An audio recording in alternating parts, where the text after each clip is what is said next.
আসসালামু আলাইকুম ওয়া রাহমাতুল্লাহি ওয়া বারাকাতুহু। আউযু বিল্লাহি মিনাশ শাইতানির রাজীম। বিসমিল্লাহির রহমানির রহিম।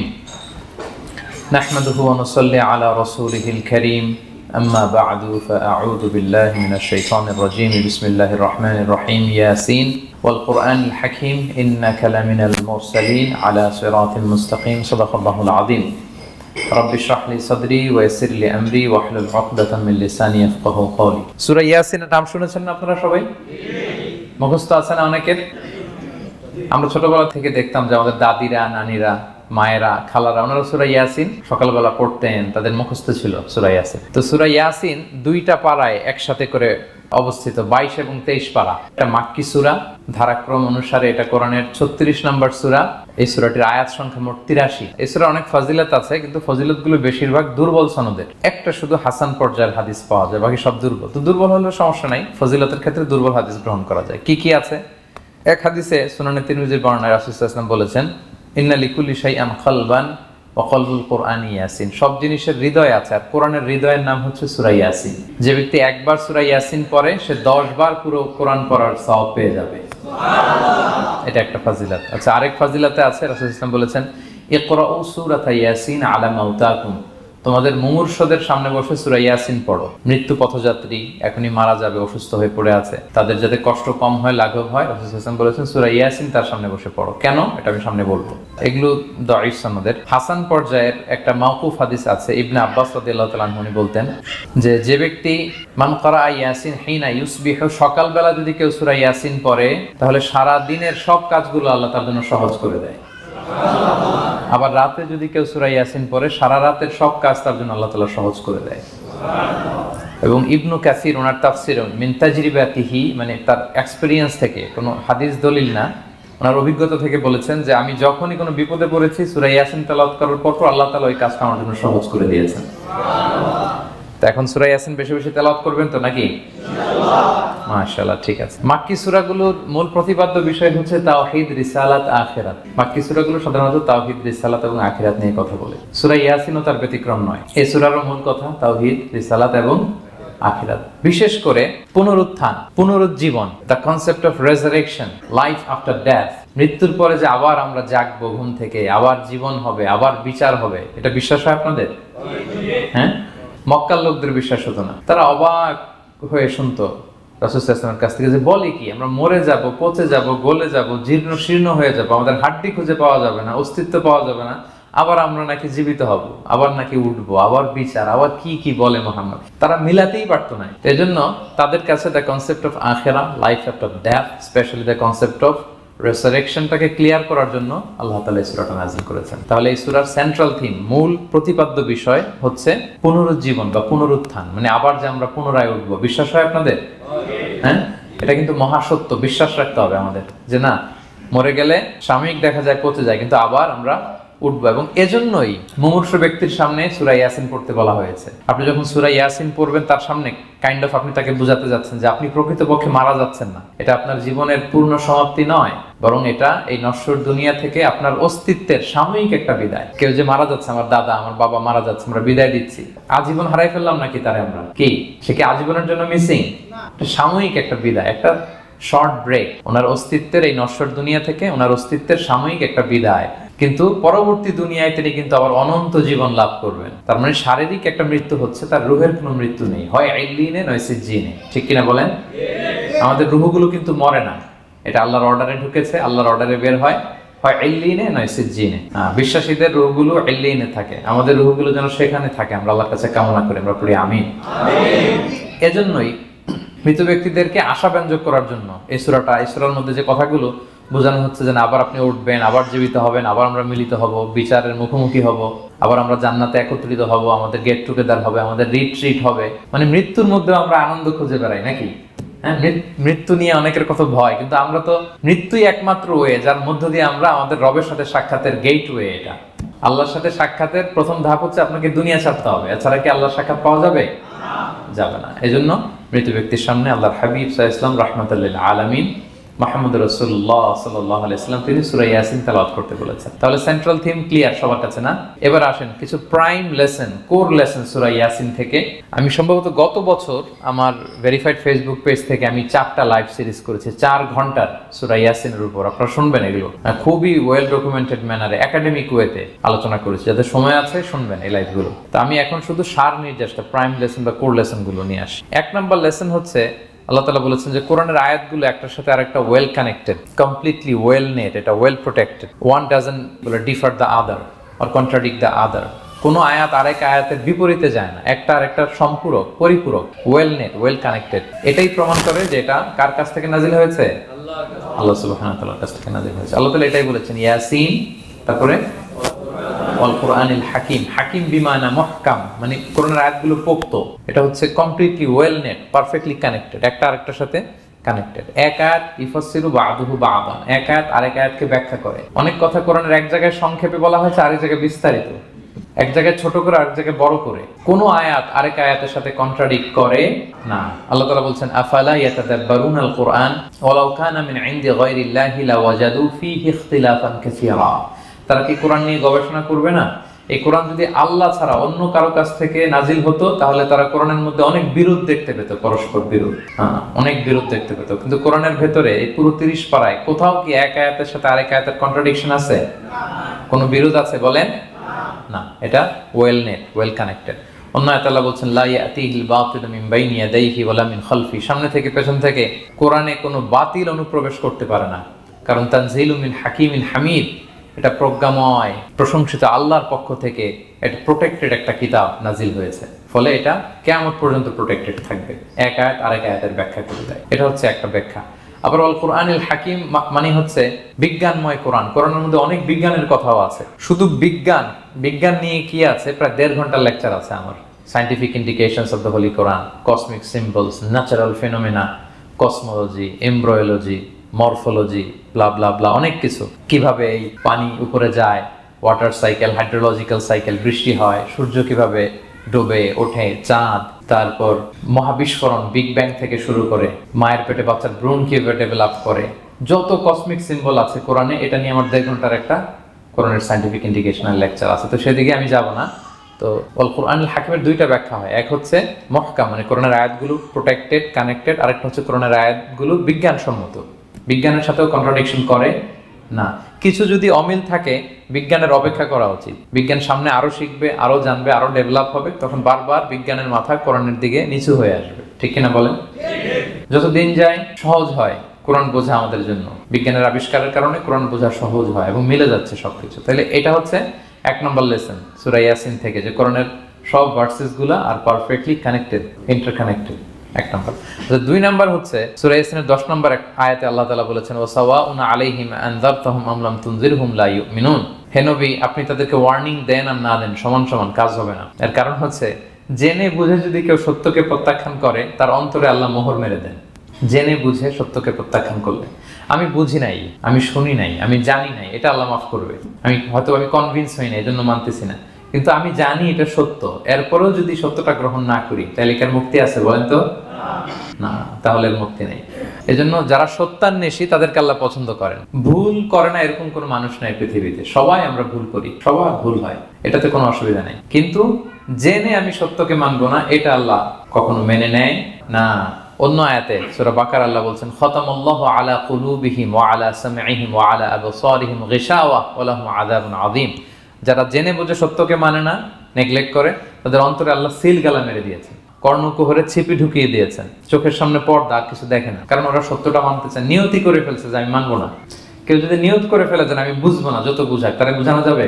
আমরা বাংলা একটা কথা বলি না যে ঘুমিয়ে থাকলে তাকে জাগানো সহজ, কিন্তু ঘুমের ভান ধরলে, ভান ধরে আছে ওরা তো ধাক্কা মারতেছি, টানতেছি, ওকে উঠবে ঘুম থেকে না। এটার উদাহরণ দেখেন আবু জাহেল আর ওমরে ফারুক রাদিয়াল্লাহু তাআলা আনহু। দুইজনই ইসলামের শত্রু ছিল, ইসলাম বিরোধী ছিল, কিন্তু ওমরে ফারুক রাদিয়াল্লাহু তাআলা আনহু ছিলেন সত্যান্বেষী, সত্য শুনলেই মানতেন। কিন্তু আবু জাহেল ছিল তার বিপরীত, সে ছিল গোড়া, অহংকারী, ইগোইস্টিক সমস্যা ছিল তার। সে জানতো যে আল্লাহর হাবিব সাল্লাল্লাহু আলাইহি ওয়াসাল্লাম আল্লাহর পক্ষ থেকে নাজিল হওয়া আসা একজন রাসূল, কোরআন আল্লাহর পক্ষ থেকে নাজিল হওয়া একটা কিতাব, জানার পরেও সে মানে নাই। ফলে তার নসিবে হেদায়েত জোটে নেই। কিন্তু ওমর ফারুক রাদিয়াল্লাহু তাআলা আনহু কিছুদিন পরেই উনি শাহাদা পড়ে ফেলছেন এবং রাসূল সাল্লাল্লাহু আলাইহি ওয়াসাল্লাম দোয়া করেছিলেন যে আল্লাহ আল্লাহুম্মা আইজ্জাল ইসলাম বি আহাব্বি হাযাইনি রাজুলাইনি ইনদাক, আল্লাহ দুজন লোকের যাকে তোমার ভাল লাগে তাদের একজনকে ইসলামের ছায়াতলে এনে তুমি ইসলামটাকে শক্তিশালী করো। একজন হচ্ছে আবু জাহাল আর একজন হচ্ছে ওমর। আল্লাহ তাআলা কার জন্য দোয়াটা কবুল করেছেন বলেন তো? ওমর ফারুকের জন্য। কারণ ওনার হৃদয়টা সাদা ছিল, সাদা মনের মানুষ, কলবে সালিম। সত্য যেখানে ওইটাই উনি গ্রহণ করতেন, সত্যের সামনে দুর্বল ছিলেন। আর আবু জাহেল জেনে বুঝে সত্যকে প্রত্যাখ্যান করেছে। সো 2 নাম্বার শিক্ষাটা আমরা যেটা পেলাম যে জেনে বুঝে সত্য প্রত্যাখ্যান করলে আল্লাহ তার জন্য হেদায়েত বরাদ্দ রাখেন না। এজন্য আমরা আমাদের বাকি জীবনটুকু আমরা এই মেন্টালিটি মাইন্ডসেট যেন আমাদের থাকে যে সত্য দেখলেই আমরা মানবো, যেখানেই সত্য ওইটাই আমি গ্রহণ করবো। কি বলেন? এটা যদি আমার বিরুদ্ধে যায়, আমার দলের বিরুদ্ধে গেলে, বাবার বিরুদ্ধে গেলে মানতেই হবে আমাকে। সত্য যেখানে আছে ওখানেই আমাদেরকে ছুটে যেতে হবে। দুটো চলে গেল। 3 নাম্বার হচ্ছে আমরা পৃথিবীতে যা করি আমরা অনেক সময় মনে করি যে দরজা বন্ধ করে দিলে, সুইচটা অফ করে দিলে আর বুঝি কেউ দেখে না। তা আসলে আমরা আসমানি বিশেষ নজরদারির ভেতরে আছি, এটা আমরা ভুলে যাই যে সবার চোখ ফাঁকি দেয়া গেল, একজনের চোখ ফাঁকি দেয়া যায় না। তিনি কে বলেন তো? লা তুদরিকুল আবসার ওয়া হুয়া ইউদরিকুল আবসার ওয়া হুয়াল লাতীফুল খাবীর। কেউ তারে দেখে না কিন্তু তিনি সবাইকে দেখে। কোন চোখ তাকে দেখে না কিন্তু তিনি সব চোখগুলোকে দেখে। তাহলে 3 নম্বর লেসন হচ্ছে everything is recorded in well documented man. আমরা যা বলি, যা করি, যা লিখি সবকিছু রেকর্ড করা হচ্ছে। কিন্তু সেদিন আপনি দেখবেন, ভালো করলেও দেখবেন, খারাপ করলেও আপনি দেখবেন। তার মানে সবকিছু লিপিবদ্ধ হচ্ছে, সংরক্ষিত হচ্ছে। এটা আল্লাহ কোথায় বলেছেন? সূরা ইয়াসিনের 12 নম্বর আয়াত। আল্লাহ বলেন নাকতুবু মা কদ্দামু ওয়া আসারহুম, তারা যা আমল করেছে আমি লিখে রাখি। ওয়া আসারহুম, এবং যা তারা দুনিয়ার জন্য রেখে গিয়েছে তাও লিখে রাখি। মানে any action they left behind, any effect they left behind, এটা সাদাকায়ে জারিয়া বা গুনায়ে জারিয়া। সাদাকায়ে জারিয়া হচ্ছে আপনারা ভালো কাজ করছেন, ধরেন যে দ্বীনি জ্ঞান শিক্ষা দিয়েছেন, আমি সূরা ফাতিহা শিক্ষা দিলাম আপনাদেরকে, তো আপনারা এটা দিয়ে আজীবন নামাজ পড়তেছেন, আপনার সওয়াব তো আপনি পাবেনই, কিন্তু ওই যে আমি শিক্ষা দিলাম একটা পার্সেন্টেজ সওয়াব আজীবন আমার আমলনামে আসবে। শুধু তাই না, আপনি যে আবার আরেকজনকে সূরা ফাতিহা শিক্ষা দিবেন, সে তার পরবর্তী নেক্সট জেনারেশনকে সূরা ফাতিহা, এইভাবে কিয়ামত পর্যন্ত এই চেইন ধরে সূরা ফাতিহা যত লোক শিখবে তারা তাদের সওয়াব ঠিকই পাবে, কিন্তু তার একটা পার্সেন্টেজ সওয়াব আল্লাহ তাআলা আমার আমলনামায় দিয়ে দিবে। এটাকে বলে আসার। ওয়া নাকতুবু মা কদ্দামু, নিজে যা আমল করলাম আল্লাহ বলে এটাও লিখে রাখছি। ওয়া আসারহুম, any effect you left behind in this dunya, যেটা আপনি রেখে গেছেন এটাও আল্লাহ লিখে রাখেন। এবং ওয়াকুল্লা শাইইন আহসাইনাহু ফি ইমামিন মুবিন, আল্লাহ বলেন সবকিছু একটা নথির ভেতরে নথিবদ্ধ করে। নথি চিনেন তো না? ডায়েরি, তারপর আমাদের বাংলাদেশে তো যে আগে হাল খাতা করতো না, টালি খাতা বিশাল বড় বড় এখন আছে কিনা, বিশেষ করে মুদির দোকানে দেখা যায় বড় মোটা মোটা তপাস করে সে টেবিলের উপর ফেলে, তারপর আপনার নাম দেখে বের করে আপনার কত বাকি, কত দিতে হবে, এই যে টালি খাতা, এই নথি করে রাখছে আল্লাহ তাআলা আমাদের সবকিছু যা করলাম, যেটার ইফেক্ট দুনিয়াতে আমি রেখে গেলাম। এবং অন্য আয়াতে আল্লাহ তাআলা বলছেন মা ইয়ালফিযু মিন কাওলিন ইল্লা লাদাইহি রাকীবুন আতীদ, আমি মুখ দিয়ে যা উচ্চারণ করি সব আল্লাহ তাআলা একজন পর্যবেক্ষক ফেরেশতার মাধ্যমে তুলে রাখেন, সব আপনি দেখতে পাবেন। শুধু তাই না, এখানে একটা স্পেশাল লকেট রেখেছেন আল্লাহ। আল্লাহ বলেন ওয়াকুল্লা ইনসানিন আলজামনাহু তায়রাহু ফি উনুকিহি ওয়া নুখরিজু লাহু ইয়াওমাল কিয়ামাতি কিতাবান ইয়ালকাহু মানশুরা, প্রত্যেকের গ্রীবা লগ্নে আমি একটা স্পেশাল সিম কার্ডের মতো রেখেছি, যা বলো এখানে রেকর্ড হয়ে আর কিয়ামতের দিন আমি সব বের করে দিব। তাহলে পালানোর জায়গা আছে? That means we are under surveillance, 24/7 আল্লাহ তাআলা মনিটর করছেন। এবং এই বিশেষ আসমানি নজরদারি থেকে আমরা কেউই মুক্ত না। তাহলে লাইট বন্ধ করে দিলেন, দরজা আটকায় দিলেন, কেউ দেখে না, না? কেউ যেটা দেখে না সেটা দেখেন কে? আল্লাহ। আচ্ছা, 3টা জেনে গেলেন। 4 নম্বরে হচ্ছে পৃথিবীতে সব নবীরা এক মিশন এবং ভিশন নিয়ে এসেছে। সব নবীরা লা ইলাহার দাওয়াত দিয়েছে, তাই না? এক আল্লাহর দাওয়াত দিয়েছে। আচ্ছা, কখন কি এমন হয়েছে কোন নবী এসে বলছে যে আল্লাহ একজন, আবার আরেক নবী এসে বলছে না আল্লাহ 2-3 জনও হইতে পারে? হ্যাঁ, বলছে? কোন নবী এসে বলেছে মৃত্যুর পর এক জীবন আছে, হিসেব দিতে হবে, পাই টু পাই হিসেব হবে। আরেকজন বলছে না, এরকম নাও থাকতে পারে। এরকম এক নবী এক কথা, আরেক নবী আরেক কথা হয়েছে? এগুলো নবীদের মধ্যে, কবিদের মধ্যে হয়। এক কবি এক কথা বলে, আরেক কবি, এক দার্শনিক এক কথা বলে, আরেক দার্শনিক আরেক কথা, এক রাজনীতিবিদ এক কথা, আরেক রাজনীতিবিদ আরেক, এদের মধ্যে ধাক্কাধাক্কি হয়। কিন্তু নবীদের মধ্যে কথার মধ্যে এগুলো আছে? কারণ তারা মন গড়া কথা বলে না। ওমা ইয়ানতিকু আনিল হাওয়া ইন হুয়া ইল্লা ওয়াহিয়ু ইউহা, তাদের কথা আসে একটা হেডকোয়ার্টার থেকে। হেডকোয়ার্টারটা কার? আল্লাহ। আসমানি রেভেলেশনের বেসিসে ওনারা কথা বলেন। মন গড়া কোনো নবী কোনো কথা বলেন না। তাহলে 4 নম্বর শিক্ষা হচ্ছে সব নবীর মিশন ভিশন এক, এজন্য তাদের মধ্যে একটা কোঅপারেশন ছিল। সূরা ইয়াসিনে চমৎকার একটা ঘটনা আছে। একটা জনপদের নাম উল্লেখ করা হয়নি, কিন্তু কোন কোন মুফাসসির বলেছেন এটা তুরস্কের আন্তাকিয়া জনপদে আল্লাহ একটা কাজে, দাওয়াতি কাজে 2 জন নবীকে পাঠালেন। কয়জন? 2 জন। কাজ একটা, কিন্তু কয়জন? 2 জন। এরকম সাধারণত অন্য নবীদের ক্ষেত্রে হয় না, কোরআনে পাওয়া যায় না যে এক কাজে এক জায়গায় 2 নবী, এরকম হয় না। এক্সেপ্ট মুসা আলাইহিস সালাম, ওনার কথা বলার জড়তা ছিল, তো উনি আল্লাহকে বলেছেন, আল্লাহ আমাকে যেই তাওরাত দিয়ে পাঠালেন আমি তো কথা ক্লিয়ারলি বলতে পারি না, জড়তা, মামলিং হয় আমার মুখে। তো আমার ভাই আখি হারুন আফসাহু মিন্নি লিসান, ও খুব ফ্লুয়েন্ট ছিল, আমি নেতৃত্ব দিব কিন্তু হারুন ভোকাল দিবে, আপনি তাকে নবী বানায় দেন। মুসা আলাইহিস সালামের দোয়ার বদলতে আল্লাহ হারুন আলাইহিস সালামকে নবী বানায় দিয়েছিলেন। 2 ভাই মিলে ফেরাউনের কাছে দাওয়াতি কাজ করেছে। কিন্তু এছাড়া আর এরকম দেখা যায় না যে এক এলাকায় এক কাজে 2 জন নবী, না। এইখানে দেখা গিয়েছে আন্তাকিয়া জনপদে আল্লাহ এক মিশনে কয়জন নবী পাঠিয়েছেন? 2 জন। আচ্ছা, কিছুদিন পরে আরো একজন, তাহলে হইলো কয়জন? 3 জন। এক কাজে এক জনপদে এক এলাকায় মোট 3 জন নবী, কিন্তু এদের মধ্যে কোনো মারামারি নেই। আমাদের দায়ীদের অবস্থা দেখেন তো বাংলাদেশে, মাশাআল্লাহ। আমাদের প্রত্যেক দায়ীদের একই মিশন না? একই মিশন, একই ভিশন, একই লক্ষ্য, একই ডেস্টিনেশন, কিন্তু কত বিভেদ, কত বিরোধ দেখেন। আল্লাহ তাআলা সূরা ইয়াসিনের 14 নম্বর আয়াতে বলছেন, ইদ আরসালনা ইলাইহিম মুসনাইন, প্রথম 2 জন নবী পাঠালাম একটা মিশনে, ফাআজ্জাজনা বিসালিস, এবং 3য় জন দিয়ে আরো এদেরকে মজবুত করলাম, ফাকালু ইন্না ইলাইকুম মুরসালুন, তারা যে 3 জন একই কথা বলে যে আমরা রাসূল হয়ে এসেছি। তাহলে দেখেন নবীদের মধ্যে পারস্পরিক শ্রদ্ধাবোধ ছিল, বড় নবী ছোট নবী, প্রধান বক্তা দ্বিতীয় বক্তা তৃতীয়, এগুলো ছিল না। এই 3 নবীর মধ্যে প্রধান নবী, দ্বিতীয় নবী, তৃতীয় নবী আছে নাকি? না। 3 জন একই মিশনে, একই ভিশনে, কোঅপারেশনে তারা এগিয়ে গিয়েছে। তো দেখেন আমরা যারা কোরআনের দায়ী, আমরা তো নবীদের কাজটাই করি, ফলে আমাদের মধ্যে এই কোঅপারেশন থাকতে হবে, এই রেসপেক্ট থাকতে হবে। আমি ব্যক্তিগতভাবে খুবই লজ্জিত যে আমাদের এই দাওয়া অঙ্গনটাকে আমরা কলুষিত করে ফেলেছি। আমরা অন্য আলেমকে, অন্য দায়ীকে তুচ্ছ করা, তাচ্ছিল্য করা, ছোট করা, হেয় করা, তাকে বাতিল করা, নাকচ করা, এরকম আমরা করে থাকি। আমি একাই ইসলামের মুখপাত্র, আমি যা বলবো এটাই, এটা ঠিকাদারি আমার কাছে, এরকম একটা মেন্টালিটি আছে না?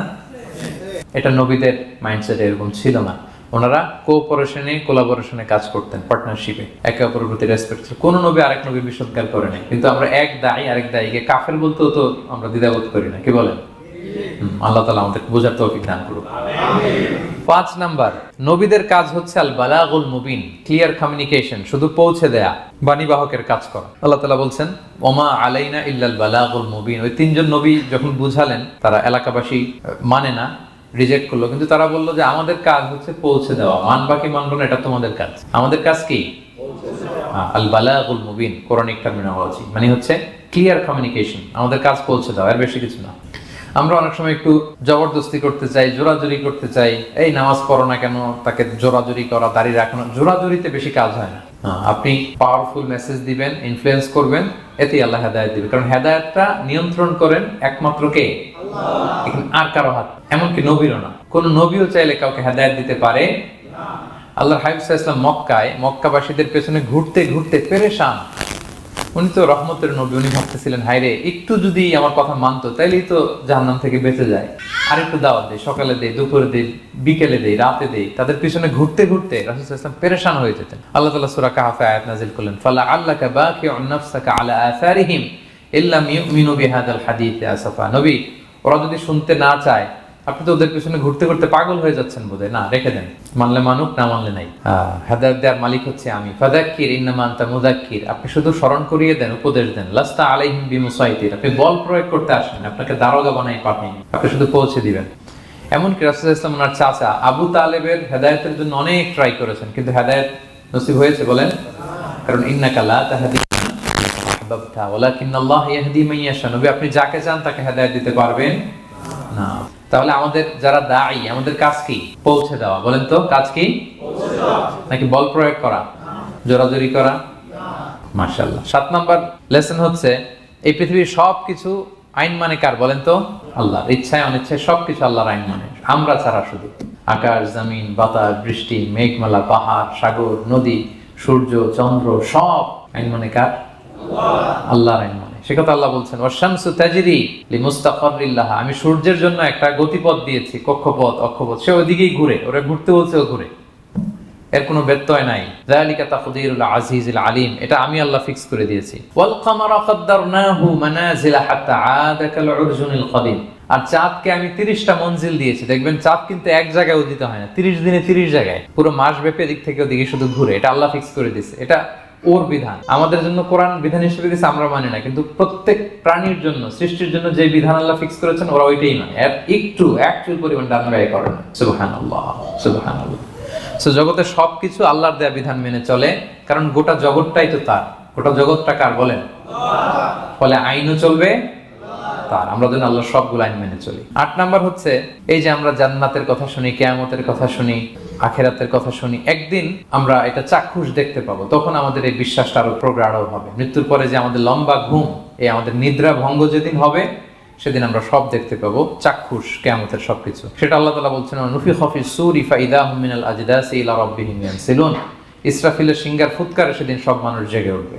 আপনারা ইসরাফিল আলাইহিস সালামের নাম শুনেছেন? কে উনি? একজন ফেরেশতা। উনি বড় একটা সিংহায় ফুৎকার দিবেন। সৃষ্টির পর থেকে আল্লাহ ওনাকে একটা কাজের জন্য অ্যাসাইন করেছেন, শুধু ফু দিবে 3টা। কয়টা? আর কোনো কাজ আছে? দ্যাটস ইট, শুধু 3টা ফু দিবে 3 বারে। ঠিক যে মুহূর্তে আপনারা এখন কথা শুনছেন, এই মুহূর্তে উনি ওই ট্রাম্পিট সিংহা নিয়ে আরশের দিকে তাকায় আছে, কখন আল্লাহর আদেশ আসে, 1 সেকেন্ডও যেন দেরি না, চোখের পলক যাতে দেরি না হয়, তাকিয়ে আছেন। ফুৎকার দিবে তো কবর থেকে মানুষগুলো উঠবে। মিনহা খালাকনাকুম ওয়া ফিহা নুঈদুকুম ওয়া মিনহা নুখরিজুকুম তারাতান উখরা। একথাই আল্লাহ এই সূরাতে বলেছেন। তো মানুষ যখন উঠবে, কারো ঘুম হবে 50 বছর, কারো 500 বছর, কারো 5000 বছর, কারো 5 লক্ষ বছর। পৃথিবীতে প্রথম নিহত হয়েছে কে জানেন? হাবিল। আদম আলাইহিস সালামের ছেলে হাবিল পৃথিবীর প্রথম মারা গেছে। সে, তার ঘুমটা কত লম্বা বলেন তো? সে কত হাজার বছর, লক্ষ বছর বেচারা ঘুমাচ্ছে, হ্যাঁ, তার কবরে। তো এই সব সিংহার ফুৎকারে সব কবর থেকে উঠবে। ক্বালু ইয়া ওয়াইলানা মান বাআসানা মিন মারকাদিনা হাযা। কিরে, কে ভাঙালো এই লম্বা ঘুমটা? সবাই তো ঘুমাচ্ছিলাম। হাযা মা ওয়া'দার রহমান। ফেরেশতারা বলবে, এইটাই সেই দিন যেটা বিশ্বাস করো না এই দুনিয়াতে। ওয়াজ নসিহত হইলে তো তোমরা মানতা না, বলতা এগুলো কিছু নাই। বিশ্বাস, আজকে সেই দিন। সাদাকাল মুরসালুন। রাসূলরা সত্যই বলেছেন, ওই দিন মানুষ চাক্ষুষ কিয়ামতকে অবলোকন করবে। 9 নম্বর শিক্ষা হচ্ছে, তখন আল্লাহ তাআলা বিচার প্রতিষ্ঠিত করবেন। ওই বিচারে আল্লাহ কাউকে ঠকাবেন না। বলেন তো, আল্লাহর বিচারে কোনো পার্সিয়ালিটি আছে? কোনো ঘুষ দেওয়ার সিস্টেম? স্বজনপ্রীতি আছে? না। এই কথা আল্লাহ বলেছেন সূরা ইয়াসিনের 54 নম্বর আয়াতে, ফালিয়াউমা লা তুযলামু নাফসুন শাই। কোনো জুলুম হবে না। ওয়া তুজজাউনা ইল্লা মা কুনতুম তা'মালুন। যে যা করেছে ওইটারই প্রতিদান পাবে। এমন না যে আপনি করছিলেন খুব ভালো কিন্তু আপনি পান নাই, এটা হবে না। যার যে রিওয়ার্ড পাওয়ার কথা ওইটাই পাবেন, কারণ আল্লাহ জুলুম করেন না। ওমা আনা বিযাল্লামিন লিল আবিদ। আল্লাহ বলে, আমি আমার বান্দার প্রতি বিন্দু পরিমাণ জুলুম করি না। ওয়া নাদউল মাওয়াজিনাল কিসতা লিয়াউমিল কিয়ামা ফালা তুযলামু নাফসুন শাইআ। সেদিন আমি ন্যায় বিচারের মানদণ্ড স্থাপন করব, ওখানে একটা চুল ফেললেও এটা ওজন নাই। ফামান ইয়ামাল মিসকালা যাররাতিন খায়রান ইয়ারা ওয়া মান ইয়ামাল মিসকালা যাররাতিন শাররান ইয়ারা। অনুপরিমাণ ভালো করলে ভালো পাবেন। এই যে সে লিল্লাহি তাকবীর বলছে, সওয়াব হইছে না? সে ওই দিন আমলনামায় দেখবে, কি রে, অমুক এক মাহফিলের মধ্যে আমি লিল্লাহি তাকবীর বলছিলাম, এইটার এতগুলা সওয়াব। তারপরে এই যে আপনারা আল্লাহু আকবার বলছেন, এতে সওয়াব হইছে না? এরকম ছোট্ট ছোট্ট প্রতি মুহূর্তে একজন রাস্তা চেনে না, রাস্তা দেখাই দিলেন, একজন একটা ভালো উপদেশ দিলেন। হ্যাঁ, এইভাবে ছোট্ট ছোট্ট যত ভালো কাজ সব পাবেন, ছোট্ট ছোট্ট খারাপ কাজ সব সেদিন পাবেন, কোনো জুলুম হবে না। আচ্ছা, 10 নম্বর শিক্ষা হচ্ছে, যারা জান্নাতে যাবে, জান্নাতের একটা ফিচার হচ্ছে, মেজর ফিচার, জান্নাতে যে জান্নাতীরা যা চাবে তাই পাবে, কোনো না নাই সেখানে, যার যেটা মনে চায়। এটা সূরা ইয়াসিনের 57 নম্বর আয়াতে আল্লাহ বলেছেন, লাহুম ফিহা ফাকিহা ওয়া লাহুম মা ইয়াদদাউন। সেখানে অজস্র অঢেল সুস্বাদু মুখরোচক ফলমূল থাকবে। দুনিয়াতে এক ফলে এক মজা। আনারসের মজা তরমুজে নাই, তরমুজের মজা আমে নাই, আমের মজা বাঙ্গিতে নাই, বাঙ্গির মজা কাঁঠালে নাই, কাঁঠালের মজা ডুরিয়ানে নাই। যেইটা খাবেন ওইটা স্বাদ। জান্নাতে এক ফলের ভেতরে 1000 রকমের স্বাদ আল্লাহ ঢুকাই দিবে। আচ্ছা, দুনিয়াতে যে কমলা খান, কমলার ছোলা খান, হ্যাঁ, ডাব যে খান, ডাবের ছোলাটা খান, শুধু পানি। ওইখানে ডাবের চেয়ে আর ডাবের ছোলা মজা লাগে। কমলার চেয়ে কমলার ছোলা হবে আরো সুস্বাদু। মানে ওইটার ফিচারের সাথে দুনিয়ার ফিচারের কোনো তুলনাই হয় না, নো কম্পারিজন। যা চাবে তাই হবে। ইয়াসিনের 11 নম্বর শিক্ষা হচ্ছে, সেদিন নিজের হাত পা নিজের বিরুদ্ধে সাক্ষী দিবে যারা জাহান্নামে যাবে। কারণ জাহান্নামীরা বলবে না, আল্লাহ করি নাই, তোমার ফেরেশতারা ভুলে লিখছে, আল্লাহ আরেকজনের আমলনামা আমারে দিয়ে দিছে, এই অনেক ধরনের অজুহাত। তখন আল্লাহ তাআলা তার মুখটাকে সিলগালা করে দিবেন। ফালিয়াউমা নাখতিমু আলা আফওয়াহিহিম ওয়া তুকাল্লিমুনা আইদিহিম ওয়া তাশহাদু আরজুলুহুম বিমা কানু ইয়াকসিবুন। আল্লাহ বলে, তোমার মুখ আমি সিলগালা করে দিলাম, হাত কথা বলবে, তখন পা সাক্ষী দিবে কোথায় যে এই পাপটা করছেন। আপনি অবাক হবেন, কি রে, এই হাতে তো কত আংটি পরলাম, এরপর কত লোশন মাখলাম, হ্যাঁ, কত সুন্দর বডি ওয়াশ দিয়ে হাতটাকে ক্লিন রাখলাম, তারপর হাতের মধ্যে গ্লাভস পরলাম, হাত পা কত যত্ন আমি নিলাম। এই হাত পা আমার বিরুদ্ধে কথা বলে রাগে মানুষ বলবে ওয়াকালুলি জুলুদিহিম লিমা শাহিদতুম আলাইনা, কি রে আমার বিরুদ্ধে কথা বলিস কেন? তো হাত পা বলবে ক্বালু আনতাকানাল্লাহ আল্লাযী আনতাকা কুল্লা শাই, ওই আল্লাহ আজকে আমাকে কথা বলার সুযোগ দিয়েছে, যে আল্লাহ চাইলে যে কাউকে যে কোনো সৃষ্টিকে কথা বলার সুযোগ দিয়ে থাকে। পাথরকে আল্লাহ জবান দিতে পারেন, দিয়েছেন। রাসূল সাল্লাল্লাহু আলাইহি ওয়াসাল্লাম মক্কার শিয়াবদের মধ্য দিয়ে যখন হাঁটতেন, অনেক পাথর রাসূল সাল্লাল্লাহু আলাইহি ওয়াসাল্লামকে সালাম দিয়ে বলেছেন আসসালামু আলাইকা ইয়া নবী আল্লাহ, হে আল্লাহর নবী আপনাকে সালাম। কে দিয়েছে সালাম? পাথর। মরা খেজুর গাছ কে দিয়ে উঠেছে নবীর জন্য, তার মানে এগুলোর ভিতরে প্রাণের সঞ্চার করেছেন কে? আল্লাহ। সেদিন হাতের ভেতরে আল্লাহ তাআলা কথার শক্তি দিবেন। আপনার হাত আপনার বিরুদ্ধে, পা বিরুদ্ধে, আপনার বডি আপনার বিরুদ্ধে সাক্ষী দিবে। খবরদার, অতটুকু পাপ করি যতটুকু পাপের শাস্তি বহনের ক্ষমতা আমার আছে, একটু হিসাব মিলিয়ে নিই আমরা। 12 নম্বর লেসন হচ্ছে যে আমরা শক্তিশালী হই, ছোট থেকে বড় হই, এরপরে আবার দুর্বল হয়ে যায়। আল্লাহ বলেন ওমান নুআম্মিরহু নুনাক্কিসু ফিল খালকি আফালা ইয়াকিলুন, আমি যখন কারো বয়স বাড়িয়ে দেই তাকে আবার দুর্বল করে দেই। এটাই জীবন চক্র। দেখেন, শৈশব দিয়ে শুরু, তারপর কৈশোর, তারুণ্য, যৌবন। যৌবনের কথা চিন্তা করে তো বেশিরভাগ যুবক কি শক্তি গায় না, যা খাই ওইটাই হজম হয়ে যায়, ওভারটাইম করতে পারি, লাগাতার কাজ করতে পারি, মানে অনেক ক্যাপাসিটি। কিন্তু সেই আপনি যখন 60, 70, 80-তে যাবেন আর করা যায়, তখন একটা লাঠি লাগে। কি লাগে? আরো বাড়লে 90 যখন হয়ে যায়, 100, তখন ওই যে ছোট বাচ্চারা ওরা যা বলতেছে এরকম, ওরা যেরকম বোঝে না ওইরকম বোঝে না। বাচ্চাদেরকে এদিকে খাবার দিলে দেখবেন যে এদিক দিয়ে করতেছে, মুসজিদ। ওই মুরব্বীরাও এরকম, বাচ্চাদের প্যাম্পাস পরানো লাগে, যেখানে রাখে পেশাব পায়খানা, মুরব্বীরাও এরকম 90, 80 এদেরও পরানো লাগে, এদেরও আর কন্ট্রোলটা থাকে না। তাহলে দেখেন this is our life cycle. এভাবেই তারুণ্য, যৌবন, প্রৌঢ়ত্ব, এরপর আবার বার্ধক্য। আল্লাহ বলে এরপরও তোমরা বুঝবা না? এটা আল্লাহ বুঝাতে চাইলেন যে আল্লাহ এক দেহে এত রূপ আনতে পারে, সে আল্লাহকে আবার তোমাদেরকে জীবিত করতে সক্ষম না? কারণ এই সূরার মূল কথা হচ্ছে পুনরুজ্জীবন, রেসারেকশন। আল্লাহ বারবার ঘুরিয়ে ফিরিয়ে নানা আয়াত দিয়ে বুঝাতে চাচ্ছেন যে আমি তোমাদেরকে আবার পুনরায় জীবিত করতে পারি। তো যে আল্লাহ এত কিছু করতে পারে, সে আবার আমাদেরকে জীবিত করতে পারে না? বলেন।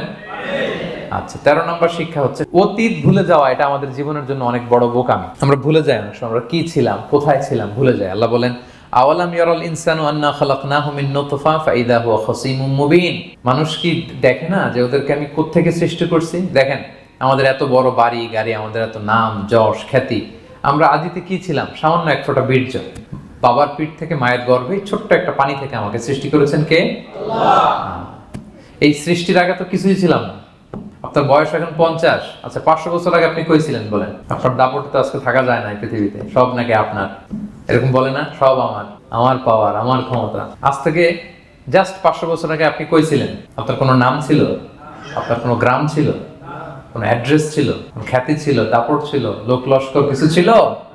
ক্ষমতা আসলো কোত্থেকে আপনার? আল্লাহ বলে হাল আতা আলাল ইনসানি হিনুম মিনাদ দাহরি লাম ইয়াকুন শাইআম মাযকুরা, মানুষকে দেখে না যে একটা সময়ও কিছুই ছিল না? কিছুই তো ছিল না, তুমি অস্তিত্বহীনতা থেকে তোমার অস্তিত্ব আল্লাহ দিলেন দয়া করে। ছোট্ট ছোট্ট করে মায়ের পেটে এতটুকু থেকে আপনি ওই বিজ্ঞান প্রযুক্তি জাদুঘরে গিয়েছিলাম আমি আগারগাঁওতে, ওখানে মায়ের পেটে যেগুলো বাচ্চাগুলো ডেভেলপ করে নাই তারা রেখে দিয়েছে পানির মধ্যে 1 সপ্তাহ 2 সপ্তাহ 1 মাস 2 মাস 3 মাস এরকম বাচ্চাগুলো ছোট ওই ব্যাঙ্গাচির মতো ছিলাম আমরা। বর্ষাকালে ব্যাঙের পোনা দেখছেন?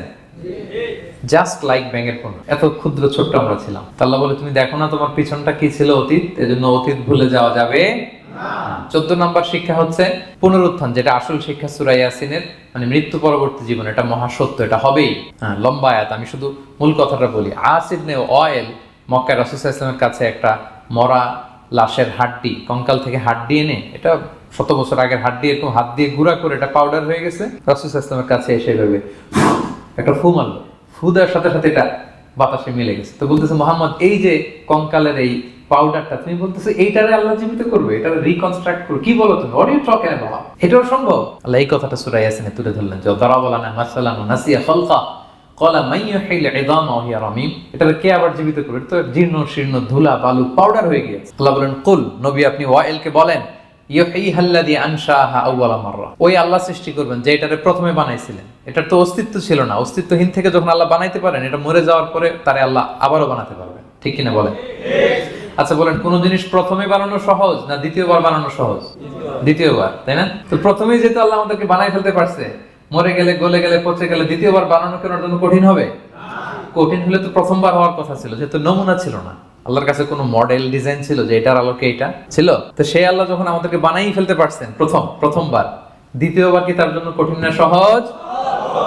তখন বিষ্ণু ইসলাম বললেন যে এই পাউডার তুমি যে কঙ্কালের হাড্ডি ফু দিয়ে বললা, এটাকে আল্লাহ জীবিত করবেন, অনুরূপভাবে তোমাকেও জীবিত করবেন এবং তোমাকে জাহান্নামে নিক্ষেপ করবেন। আল্লাহ জাহান্নাম থেকে আমাদেরকে হেফাজত করুন। সহিহ মুসলিমের হাদিস আল্লাহ হাবিব সাল্লাল্লাহু আলাইহি ওয়াসাল্লাম বলেন, ইন্না ফিল ইনসানি আযমান, মানুষের দেহে একটা হাড্ডি কণিকা আছে, লা তাকুলুল আরদু আবাদা, এই হাড্ডি কণিকা জমিন কখনো খেতে পারে না। মানে আমাদেরকে কবর দিয়ে দিলে তো মাটি পুরো লাশটা খেয়ে ফেলে, 50-100 বছর পরে আর কিছুই থাকে না, আসলে আমাদের হাড় গোড়ও থাকে না, ওইটাও পাউডার হয়ে যায়, পোকামাকড় খেয়ে ভ্যানিশ। কিন্তু একটা জিনিস ছাড়া, আমাদের এই যে শির দ্বারা ব্যাকবোন, আমাদের স্পাইনাল কর্ডের একেবারে নিচে ট্রায়াঙ্গেল ছোট্ট একটা হাড্ডি কণিকা আছে, ত্রিভুজ আকৃতির, এটাকে ডাক্তারি ভাষায় বলে কক্সিক টেইল বোন, পুচ্ছাস্তি বলে। এই ছোট্ট কণা, এইটা নষ্ট হয় না। আল্লাহ বলে এইটাকে বেস ধরে আমি কিয়ামতের দিন তোমাদের সবাইকে আবার জীবিত করব।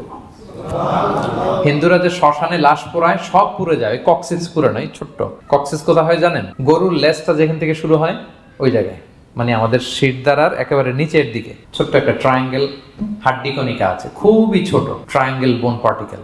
এটা থেকে আল্লাহ সৃষ্টি করে। এটা বিমানের ব্ল্যাক বক্সের মতো, বিমান জ্বলে পুড়ে যায়। সাগরের নিচে গেল ব্ল্যাক বক্স কিছু হয় না, জানেন? যে MH কত 370, ওই যে ডুবলো, যে ভারত মহাসাগরের নিচ থেকে 3 দিন সিগন্যাল দিচ্ছিল ব্ল্যাক বক্স, এরপর এটার ব্যাটারিও নাই, আর দিতেও পারে নাই, দেখেন সব ধ্বংস হয়ে যায়। ব্ল্যাক বক্স থেকে বিমানের সর্বশেষ কি হয়েছিল ইনফরমেশন গুলো পাওয়া যায়, ওইটা নষ্ট হয় না সাধারণত বিমানের। এই আল্লাহ তাআলা এই ব্ল্যাক বক্স দিয়ে দিয়েছেন আমাদের পেছনে, আজবুল জানাব, এখান থেকে আল্লাহ তাআলা সেদিন আমাদেরকে রিকনস্ট্রাক্ট করবেন। তাহলে পুনরুত্থান, আবার যে আমরা জীবিত হবে, এটা বিশ্বাস হয় আপনাদের? হয়। এটা করতে আল্লাহ কিছুই লাগে না, শুধু কুন বললেই হয়ে যায়। কি বললে? এই কুন কথা দিয়ে আল্লাহ তাআলা শেষ করেছেন সূরা ইয়াসিন। আল্লাহ বলেন যে আল্লাহর যে অসীম ক্ষমতা, এটা শুধু কুন বললেই হয়। ইন্নামা আমরুহু ইযা আরাদা শাইআন আইয়াকুলা লাহু কুন ফায়াকুন, কুন হও ফায়াকুন হয়ে যায়, বি ইট ওয়ান্স, হও বলতে হয়ে যায়। তাই বলে কি আল্লাহ হও বলাটাও জরুরি না? তিনি হও বলারও মুখাপেক্ষী না। দুনিয়াতে আমাদের বোঝানোর জন্য তিনি বলছেন যে আমি কুন বললেই হয়ে যায়, ওনার কুনও বলা লাগে না, চিন্তা করা মাত্রই হয়ে যায়। ফাআলুল লিমা ইউরিদ, তিনি যা ইচ্ছা তাই করতে পারেন। সো সেই আল্লাহকে যেন আমরা ডাকি, তার কাছে যেন আমরা ফরিয়াদ করি, আমাদের মনের আকুতি, চাহিদা, প্রার্থনা তার কাছে যেন আমরা নিবেদন করে পেশ করি। আল্লাহ তাআলা আমাদের সবাইকে কথাগুলো বোঝার ও আমল করার তৌফিক দান করুন। হাদা মা ইনদি ওয়াল ইলমু ইনদাল্লাহি আলাইহি তাওয়াক্কালতু ওয়া ইলাইহি উনীব। আসসালামু আলাইকুম ওয়া রাহমাতুল্লাহি ওয়া বারাকাতুহু।